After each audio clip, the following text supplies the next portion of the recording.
there ever been a moment in your life where you look back and think, I could have did this, I should have said this? Damn, after arguing with that piece of shit all day, you know what I should have said to his whack ass? You ever have those moments? Well, me, I've had them a lot myself, especially when it comes to situations where I realize that I could have behaved a lot more maturely than I did. And what I've come to the realization of is an never-ending question for me.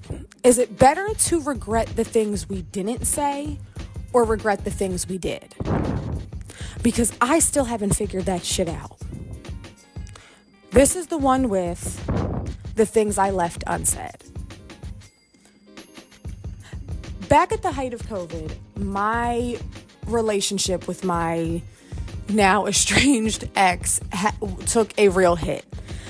It was at the height of COVID that that the battle lines were drawn between me and my mother-in-law. It's when my relationship completely changed and when my mental health completely changed. I was put in the middle of what I thought was an unnecessary war between a woman and her inability to accept her children for who they were, who they loved, and how they loved. Because it wasn't just me. I was not the only casualty of this of this particular person. There were others. But I think I was the only one that didn't say certain things that should have been said. To me, I was brought up in a multi-generational household with predominantly women. Aunts, cousins, relatives, friends, family friends I was brought up around that were all huge parts of my upbringing. At my most, I guess, my most forthcoming years when I was really starting to get my personality and my voice I was in a household with 4 women who I think completely made me who I am today. My grandmother, my mother, my aunt, and my cousin. These 4 women, I think, all gave bits and parts of themselves to me in different ways. I definitely got my sailor mouth from my aunt, and I definitely got my affinity for wanting to do 100 things at once from my cousin. My sarcasm definitely came from my grandmother, and my inability to ask for help definitely came from my mother. But with all of that being said, I also was taught to respect women and respect authority and respect my elders. What I didn't realize was being taught those things at an early age can be both a good thing and a bad thing. It can be a good thing because you learn to be respectful. The one thing I always had on every report card and progress report card from the time I was a little kid was always listens. I was always a listening ass kid. I always listened to my teachers, to the women, to the women and to the men and to the teachers and stuff, the people in charge. I always listened. I was never one of those kids that went out of their way to be disrespectful or talk back. I saved a lot of that for my adult family members that I had no fucking respect for. But I was always respectful of people of authority. I was always respectful of my elders, and I was always respectful of people that I knew had the ability to alter my life. So naturally, when I got into relationships with people and I was introduced to their family members, I automatically showed them the utmost respect because that's what I would expect them to do to my mother and my grandmother and my aunts and my cousins, because those are my family. Everyone who knows me knows I could give a fuck if you like my dad. Everyone knows that. I don't respect a piece of shit, so I don't expect you guys to either. But at the end of the day, if you don't respect my mother and my relationship with my mother, I naturally can't really fuck with you. So of course, when I got into a relationship with someone who had a very similar relationship with her mother, I was ecstatic because this was it. This was proof to me that I could be in a relationship with a person, build a life with a person, and never have to worry about feeling like I had to choose between my mother and my spouse. Like it was the perfect situation, or so I thought. And I will say this is not an account of my life or my experiences where I want anyone to get the negative impression of my former partner. My spouse and I had a really good relationship and a really good friendship that I think would have been much better off and would have surpassed anything we could have expected had we not lived in the same household as her mother. I think that the drastic change in our relationship and our dynamic happened when we were all on lockdown together during the first 3 months of COVID. And I mean the first 3 months when everybody, no matter where the fuck you were, you had to be home. It didn't matter where you worked. That initial lockdown when everybody was home, that was when our relationship really took a hit, because it was when her mother really started to show her disdain for me. And it was really when my personality completely changed, and when the person that I used to be, this rambunctious, loudmouth, took no shit person, turned into a mouse. A complete and utter mouse. And it was that morning, because it was like 3 a.m., on the porch of my mother-in-law's house when my voice stopped, that I realized then and there that things would never be the same. And they weren't. And it wasn't until recently that I finally got my voice back. And I was finally able to defend myself and my actions and be able to stand up and say that I am worthy of a voice. I'm worthy to have an opinion, because I didn't always see it like that. I didn't see myself as a person who deserved to be respected or looked at as a person of authority and power. And that is why I allowed people to push me down. But the entire point of this account is not for me to sit here and say that my life changed because my mother-in-law was mean to me. That's not it. Anyone who knew me prior to 2019 is aware of the fact that I was always getting in trouble with people because I didn't know when to shut up. I always defended the people that I loved like I was going to war. I would stand up for any member of my family like I was Joan of Arc, for fuck's sake. I would stand up in public forums and defend people to the point where I was putting myself on the line for people. I always knew how to stand up for myself, always knew how to stand 10 toes deep in what I felt about myself, about my friends, about my family, about the people that I loved, because I didn't want anyone to ever feel alone. And what happened was when I got into a relationship with someone and I knew that the relationship that they had with their mother was one that was so important and so valuable, I made myself less valuable than that relationship by allowing that person to completely shut me down. I was not the same person in 2019 that I am today. I'm not. I definitely now have no filter, can never shut the fuck up, and definitely have a hard time letting people disrespect me. But however, I still do have triggering moments where I don't know how to defend myself.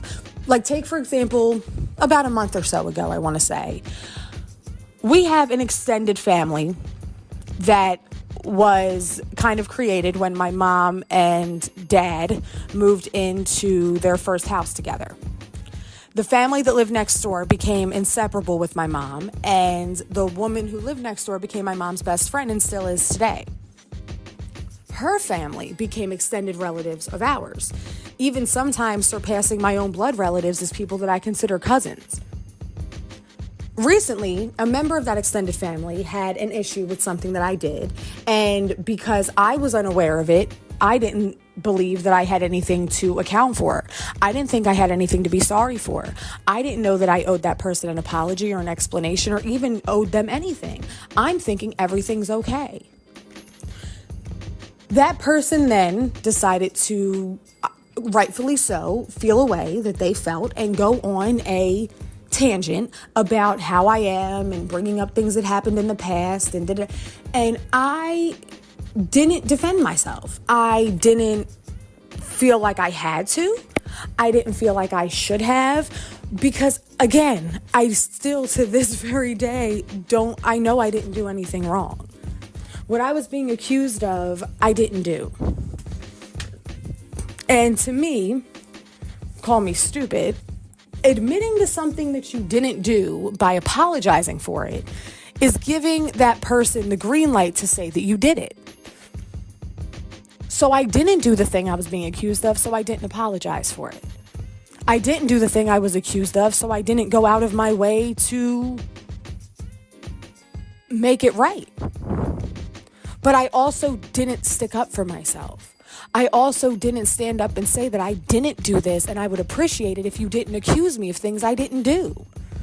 I didn't say that I think it's ridiculous that a person of your age is starting a smear campaign against me to people in my peer, like my peers. That you're treating me like a child and calling my mommy about things that I did when I'm a grown woman. I didn't say those things because, again, the inner workings of my brain have not came around to the fact that I am allowed as a almost 30-year-old woman to stand up and defend myself against anyone, even if that person is someone who I consider to be an elder and a person of authority and who demands respect from me.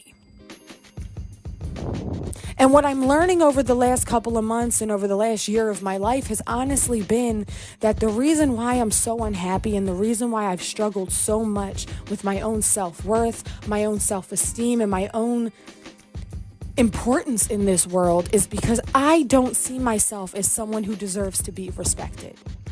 I don't.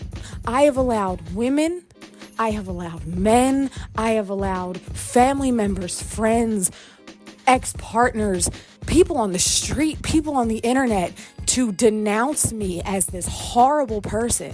And I believe them because I don't see myself as a person who deserves to be respected. And it wasn't until I was sitting and talking to someone very recently, actually, where I was told that it's okay to have self-respect and still have a past. It's okay to have done bad things to people and to have hurt people in the past and still think you deserve to be respected and loved. It's okay to have a past. We all do. And what I realize now in life is that I should have said things. I should have stood up and defended myself against my mother-in-law when she accused me of stealing and I didn't do it. I should have stood up and defended myself, my relationship, my spouse, my kids, when my mother-in-law completely obliterated us the day before our wedding. I know that I should have defended myself and my mother when my mother-in-law accused my mother of having a drug problem. I know that I should have defended myself and my relationship and my sexuality when I was being accused of being a whore and people coming over to my house and paying me for sex. I know I should have did those things. I know I should have stood up and defended myself when a family member accused me of doing something sketchy and then lying about it. I know I should have defended myself and said that I didn't do it. I know I should have defended myself when I was being accused of being a liar and a sneak. I know I should have defended myself. But now it's like one of those things where I know those things now and I know what I could have, the coulda, woulda, shouldas. I know all those things now, but in the moment I thought that I was doing what I was raised to do, which was be respectful, to be mindful, to be courteous and caring. And what I realized is you can be all of those things and not be a pussy. Like, honestly, I have let so many people, including people on social media, rip me to shreds that haven't even met me. Another and final example of this in full effect is several weeks ago, not even several weeks ago, I believe it was rather recent, I was sent an audio recording of a podcast series that I think is wonderful and lovely. I think it is great. It's empowering. It's enriching. And I'm actually going to attach the link to the series in the episode details here for you guys to all go check it out, because it really is a lovely variation of what I had originally set out to do with this series back in 2022. And I think it really is a beautiful idea and a thought that this young woman came up with. And I really think that it's great that she created a series that she wants to enrich and empower young women. I think it's beautiful. And do I think that it is hypocritical of that person to spend almost an episode and a half predominantly talking about me and throwing shots and throwing shade at me as a woman, me as a daughter, as a sister, as a friend, and as a member of the Rainbow Mafia, as I so eloquently call us? Do I think that was an effective way to show that? Absolutely not. But I will say that I did what I always do. I didn't say anything. I didn't defend myself. I didn't get on my soapbox and rip her to shreds and call her a hypocrite and come at her for being a spewer of hatred and bigotry herself. No, I let it go. And now, in listening to the other two accounts of times that I should have opened my big ass mouth and defended myself, I realized that there were probably ways I could have defended myself here. I could have gotten online and made a video or a episode where I just sat and spewed hate for this individual. But what would that do? All it would do is give that person space, storage, and a living place in my brain, in my mind, and in my heart, and they're not worth it. People who don't bring anything to your life shouldn't take up residence in your head. As funny as it is to quote my ex, I just have to say it. She used to tell me all the time, if they aren't fucking you, financing you, or feeding you, then their opinion doesn't matter. And I didn't realize how important that was until today. Because honestly, my mother-in-law wasn't doing a fucking thing for me other than giving me ulcers and causing me to have a nervous breakdown. My extended family member hasn't done anything for me but continuously bring up my mistakes. Even the young woman whose podcast series is very loosely based off of mine and has done nothing but spew hatred and bigotry for another person for weeks. It doesn't bring anything to me. She doesn't do anything for me. I mean, what she has done is bring me a lot more viewers, and I'm very grateful for that, but it's really done nothing for me otherwise. To allow people to put up residence in your head and in your heart for things that don't matter, it doesn't do anything but make you miserable. It doesn't do anything but make you upset and make you cry and make you feel like a bad person. And at the end of the day, I'm not going to continuously give people the ability to ruin my day.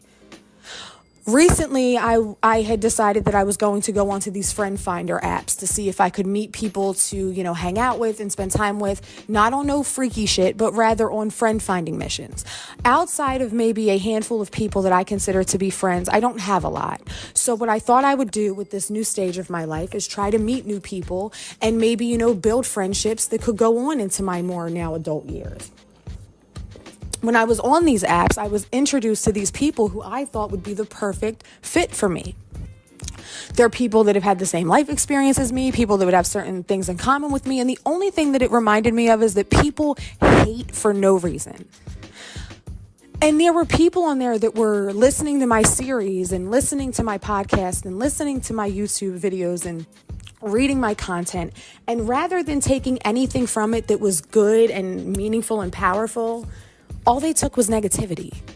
All they took was the dirty stuff out of it and use it to label me a whore and a slut and all these other derogatory words that they use for women to just tear them down. And I realized that I was allowing them to make me feel horrible.